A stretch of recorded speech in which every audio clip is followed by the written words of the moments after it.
पुनर्जन्म के बाद ये लड़का तुरंत समझ गया कि एंटीक शॉप में जो प्रेयर बीड्स की ब्रेसलेट टंगी है वो कोई आम चीज नहीं है, वो एक खजाना है। उसने दुकानदार से उसका प्राइस पूछा। जब दुकानदार ने कहा $50,000 तो लड़का हल्की सी ईवल सी चार्मिंग स्माइल देकर बोला $500। दुकानदार ने तुरंत उसके हाथ से ब्रेसलेट छीनी और मजाक उड़ाते हुए बोला अगर पैसे नहीं है तो निकल ले यहाँ से। लड़का बोला कि इस एंटीक मॉल में कुछ भी असली नहीं है। ये सुनते ही दुकानदार थोड़ा घबरा गया। उसे समझ आ गया कि ये बंदा एक्सपर्ट है, तो उसने प्राइस घटाकर $20,000 बोल दिया। लड़के ने कहा मैं सिर्फ $2,500 दूंगा, उससे ज्यादा एक पैसा भी नहीं। इतना कहकर वो जाने का नाटक करने लगा। दुकानदार की आंखों में एकदम लालच चमकी और उसने तुरंत उसे बुला लिया। डील फाइनली $2,500 में हो गई। उसी टाइम एक रिच हियर अपने फ्रेंड के साथ एंटीक शॉप में एंटर करता है। वो अपने ग्रैंडफादर के बर्थडे के लिए कोई गिफ्ट लेने आया था, लेकिन जब उसने देखा कि शॉप में सब बेकार चीजें हैं तो वो टेंशन में आ गया कि ग्रैंडफादर को ये सब गिफ्ट देकर कहीं वो नाराज ना हो जाए। तभी उसकी नजर उस ब्रेसलेट पर पड़ी जो उस लड़के के हाथ में थी। फ्रेंड ने पहचान लिया, ये तो वज्र मोनेस्ट्री की अरहत बीड्स हैं। हीर ने पूछा क्या है इसकी बैक स्टोरी। फ्रेंड ने बताया कि बहुत टाइम पहले एक साधु ने 100 साल पुराने चंदन के पेड़ से ये माला बनाई थी। 18 लोहान की पूजा में साधु के गुजरने के बाद ये माला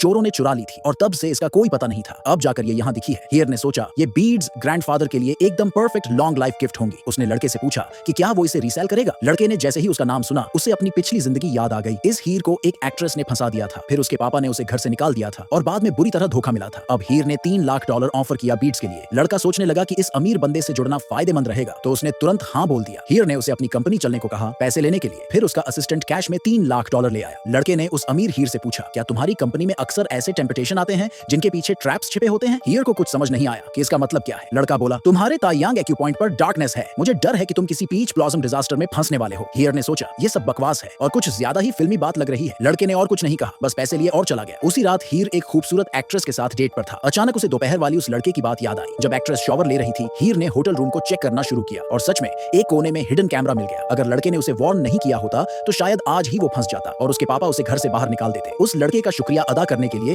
हीर ने सोचा कि वो उसके लिए एक विला खरीद देगा। लेकिन हैरानी की बात यह थी कि लड़के को विला पसंद ही नहीं आया। उसने कहा कि वो स्लम एरिया में घर खरीदना चाहता है क्योंकि उसे अपनी पिछली जिंदगी की याद थी कि 3 दिन बाद उस एरिया की प्रॉपर्टी की वैल्यू 5 गुना हो जाएगी। हीर को तो यकीन नहीं हुआ कि प्राइस इतने बढ़ेंगे, लेकिन लड़के की गट फीलिंग पर उसे भरोसा था, तो उसने न सिर्फ उसके लिए एक घर का डाउन पेमेंट कर दिया बल्कि खुद के लिए 2 और घर ले लिए इन्वेस्टमेंट के तौर पर। फिर हीर उसे डिनर पर लेकर गया एक 5 स्टार होटल के रेस्टोरेंट में। जैसे ही वो एंटर हुए लड़के को अपनी पिछली लाइफ की याद आई जहां उसने ये होटल खरीदा था और उसे वर्ल्ड का नंबर 1 बना दिया था। लेकिन अब जब उसने यहाँ का खाना टेस्ट किया तो उसे सब कुछ एवरेज लगा। उसने रेस्टोरेंट ऑनर को कुछ सजेशन दिए। जब ऑनर को पता चला कि ये लड़का कोई बेरोजगार सा बंदा है तो वो उसकी बातों को सीरियसली नहीं लिया। लेकिन लड़के ने जाते जाते बस इतना कहा आज ड्राइव करके घर मत जाना और अपनी कार जरूर चेक करवा लेना। पास खड़े हीर ने ओनर से कहा कि लड़के की बात मान लेनी चाहिए, उसका इंस्टिंक्ट कभी गलत नहीं जाता। ओनर ने मजबूरी में कार की जगह बस से ऑफिस लौटने का फैसला किया। थोड़ी देर बाद उसके ड्राइवर का कॉल आया और पता चला कि उसकी पर्सनल कार का एक्सीडेंट हो गया है। ये सुनकर ओनर दंग रह गया। अब उसे लगने लगा कि ये लड़का कोई आम इंसान नहीं है।